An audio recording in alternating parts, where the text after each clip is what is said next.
जय बांके बिहारी कृष्ण मुरारी बंसी बजैया रास रचैया गोवर्धन गिरधारी गिरधारी बलिहारी तो पे जाऊं मैं वारी तोई मुंहिंजी नैया तारी तोई मुंहिंजी नैया सवारी। अध्याय 14 निर्गुण विभाग योग। श्री कृष्ण भगवान चवण लॻो त हे अर्जुन, मां तोखे परम ज्ञान जो सभिनी ज्ञाननि में उत्तम आहे सो ॿुधायां थो।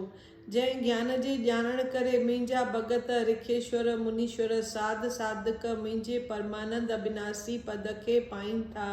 जे मुंहिंजे हिन ज्ञान जो आसरो वरितो आहे, जिन ॿुधो आहे त श्री कृष्ण भगवान अहिड़ो आहे, जिन अहिड़ो भॼन करे मुंहिंजो आसरो वरितो आहे ऐं मुंहिंजे शरण में आया आहिनि, उहे मूं जहिड़ा थियनि था।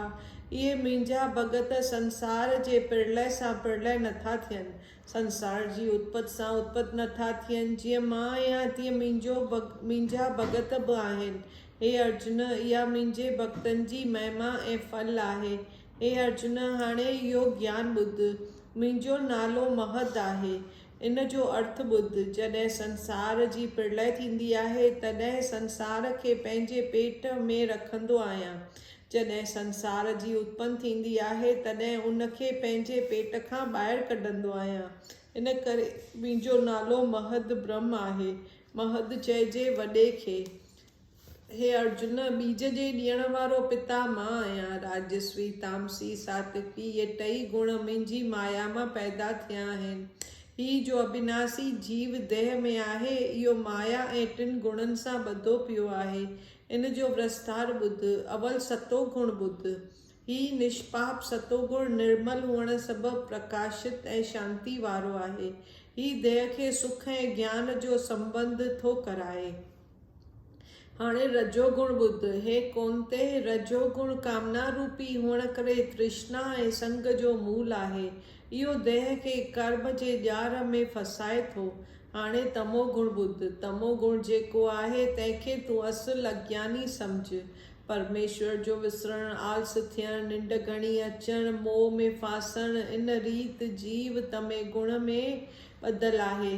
कॾहिं सतो गुण, कॾहिं तमो गुण त कॾहिं रजो गुण। इहे कॾहिं वधनि था त कॾहिं घटिजनि था।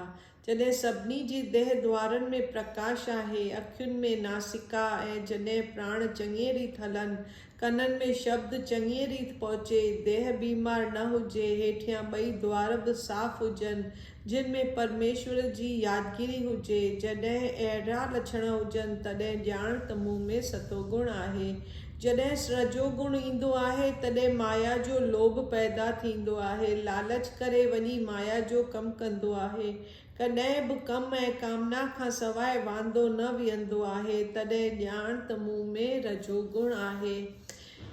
जॾहिं तमो गुण वधंदो आहे तॾहिं सभिनी देह द्वारनि में प्रकाश घटि थींदो आहे। परमेश्वर जो विसरण, स्त्री ऐं पुटनि में मोह वधंदो आहे। तॾहिं ॼाण त मूं में तमो गुण पैदा थियो आहे। हे अर्जुन, हाणे ॿियो ॿुध। सते गुण में देह त्यागे त देवताउनि जी लोक में वञी प्राप्त थींदो। रजे गुण में देह त्यागे त मानिक देह पाए। जे तमे गुण में देह त्यागे त पशुअनि जी जूण पाए। हे अर्जुन, हाणे उन जो फल ॿुध। सफ़ाई रजे गुण जो फल आहे, दुख तमे गुण जो फल आहे ऐं ज्ञान सते गुण जो फल आहे। सते गुण मां ज्ञान पैदा थिए थो, रजे गुण मां डपु पैदा थिए थो, तमे गुण मां वेसर ऐं मोह अज्ञान पैदा थिए थो। हे अर्जुन, मुंहिंजे पद में तॾहिं वेंदो जॾहिं मूंखे सुञाणंदो। मुंहिंजे सुञाणण छा आहे सो ॿुध। मां उन्हनि टिनी गुणनि जे खेल खे ॾिसण वारो साखी आहियां। इन्हनि टिनी गुणनि खां न्यारो आहियां। अहिड़ीअ रीति जो मूंखे सुञाणे थो, उहे मुंहिंजे अविनाशी पद खे प्राप्त थींदो। मां वरी कहिड़ो आहियां, इन्हनि टिनी गुणनि खे पैदा कंदड़ ऐं जीव ऐं देह खे उत्पत्ति करियां थो। उन्हनि सभिनी खां वरी न्यारो ऐं परे बि आहियां। अहिड़ीअ रीति जो मूंखे सुञाणे सो जनम मरण खां छुटंदो। उन ब्रह्म ज्ञान रूपी अमृत खे पी करे संसार जे दुखनि खां छुटंदो। हे अर्जुन, श्री कृष्ण भगवान खे चवण लॻो त हे प्रभु, इन्हनि टिनी गुणनि खां कीअं लंघे पार पइबो। उन जा कहिड़ा लक्षण थींदा आहिनि। श्री कृष्ण भॻवानु चवणु लॻो त हे कुंते नंदन, हे जीव उन्हनि गुणनि सां साण बि आहे ऐं न्यारो बि आहे। तंहिंजा लक्षण ॿुध, कल्पना न कर ही गुण बुरो आहे, उनजे मिटाइण जी यतन बि न कर। अहिड़नि गुणनि खां उदास रही चवे त मुंहिंजो उन सां कहिड़ो वास्तो आहे। जीअं परमेश्वर जी माया गुणनि खे पैदा कयो आहे, तीअं इहा देह में स्वाभाविक पिया वितिरजनि। मां उन्हनि खां न्यारो आहियां, आत्मा स्वरूप आहियां। अहिड़ीअ रीति गुणनि खे हलायां चलायां थो। दुख सुख गिला ऐं नेकी हिकु समान करे ॼाण, सोन ऐं मिटी हिकु करे ॼाण, आदर निरादर दुश्मन सॼण हिकु समान करे ॼाण। हे अर्जुन, तूं टिनी गुणनि खां परे रहण जो प्रश्न कयो आहे, उन जा ज्ञानता ॿुध। इहे लक्षण आहिनि, जहिड़ीअ रीति उन्हनि टिनी गुणनि खां परे थिए थो सो ॿुध। हे अर्जुन, मूं मंझि प्रीत रख, मूं में मन लॻाए। ॿियो छा चओ? हे प्रभु, मां दास आहियां, तूं मुंहिंजो स्वामी आहीं। मां आदीन आहियां ऐं अनाथ आहियां। मां तुंहिंजे हिकिड़े गुण खे बि नथो ॼाणां। तोखां सवाइ ॿियो को ईश्वर कान्हे ऐं मां हिननि कर्मनि में काबू पियो आहियां। तूं हुननि जे नास करण वारो आहीं ऐं मां तुंहिंजो शरण में आयो आहियां। शरण पीअ जी लॼ रख, तूं सभ जो आसरो आहीं। हे अर्जुन, जेको अहिड़ीअ रीति मुंहिंजो दास थी मुंहिंजो शरण में अचे थो, सो ई उन्हनि टिनी गुणनि खां लंघे पार पवे थो। हे ब्रह्म रूपी बणजण जे योग्य थिए थो। ब्रह्म जी स्तुतीअ सां आऊं आहियां, अखट अमर जी स्तुति सां आऊं आहियां। सनातन धर्म जी आत्मा सुख जी स्तुति आसरो पिण आऊं ई आहियां। बोलो श्री कृष्ण कन्हैये लाल की जय। तात्पर्य, असांखे सतो गुण वधाइणु खपे, बाक़ी रजोगुण ऐं तमे गुण खे दॿाइणु खपे। रजोगुण मोह जो ॼार आहे, तमो गुण अज्ञान जो ॼार आहे। इन्हनि ॿिन्ही खां पासो करण लाइ सतो गुण धारण कजे, उन में ई शांती मिले थी। इते श्री भगवत गीता जो श्री कृष्ण ऐं अर्जुन संबंध निर्गुण विभाग योग नाले 14 अध्याय पूरो थियो। 14 अध्याय जो मातम। श्री नारायण चवे थो त लक्ष्मी उत्तर देश में कश्मीर जे राजा जो नालो सूरज वर्मा हो। उन जी संगलदीप जे राजा सां प्रीत हुई। हिकिड़े ॾींहुं संगलदीप जे राजा कीमती घोड़ा हिन राजा खे ॾेई सुखरी करे मोकिलिया। तॾहिं राजा उन जे बदिले सोन जे ज़ंजीरुनि सां शिकारी कुता ॿधे संगलदीप जे राजा खे ॾेई मोकिलिया। राजा कुता ॾिसी ॾाढो प्रसन्न थियो। हिकिड़े ॾींहुं ॿिए राजा सां शिकार करण लाइ वियो। पाण में ठहराव कयाऊं त जंहिंजो कुतो शिकार करे उहो शिकार खणे। ॿिन्ही पंहिंजा कुता छॾिया। ओचितो जंग मां हिकिड़ो सौ निकितो। कुता उनजे पुठियां भॻा। जॾहिं सौ परे निकिरी वियो तॾहिं संगलदीप जे राजा जो कुतो सह खे पकड़ण लाइ दौड़ियो। कुते जो चक सह खे लॻो। सौ ॾिनंदो कंदो उथी भॻो। भॼंदे भॼंदे जंगल में हिकु पाणीअ जो तलाउ बणियो पियो हो। उन जे भरिसां हिकु साधुअ जी कुटिया हुई। उन तलाउ में सौ वञी किरियो।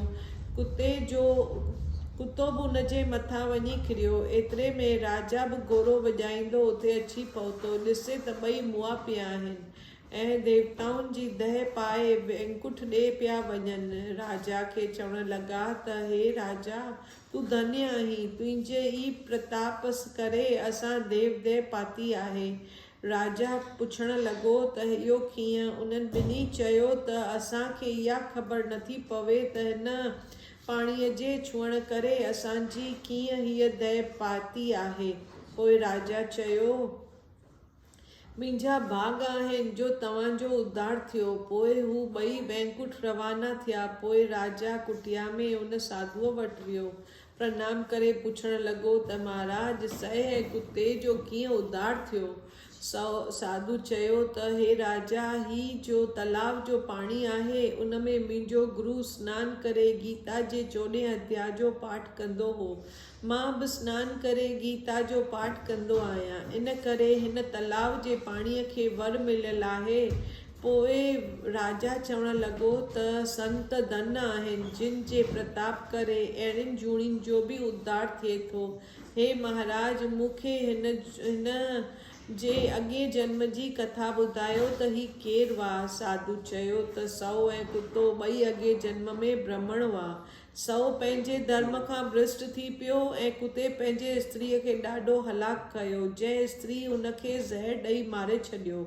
हे राजा इहे ॿई मरी धर्मराय वटि विया। धर्मराय हुकुम ॾिनो त हिक खे सह जो जनम ॾियो त ॿिए खे कुते जो। तॾहिं राजा नमस्कार करे पंहिंजे घर आयो, पंहिंजे पंडित खे ॾेहारे गीता जे 14 अध्याय जो पाठ ॿुधण लॻो। राजा जो ॿुधंदे ॿुधंदे उद्धार थियो, देह त्यागे वैकुंठ ॾे रवाना थिया। श्री नारायण चवे थो त लक्ष्मी इहो गीता जे 14 अध्याय जो महात्मा आहे। बोलो श्री कृष्ण कन्हैया लाल की जय। सियावर रामचंद्र की जय। मोर मुकुट बंसीअ वारे की जय। शुभो लिंगा न्यारो इंगा बोल सदाई शिव लाल जाति जो झूलेलाल। बेराई पार सदाई सुखी सदाई शाहूकार।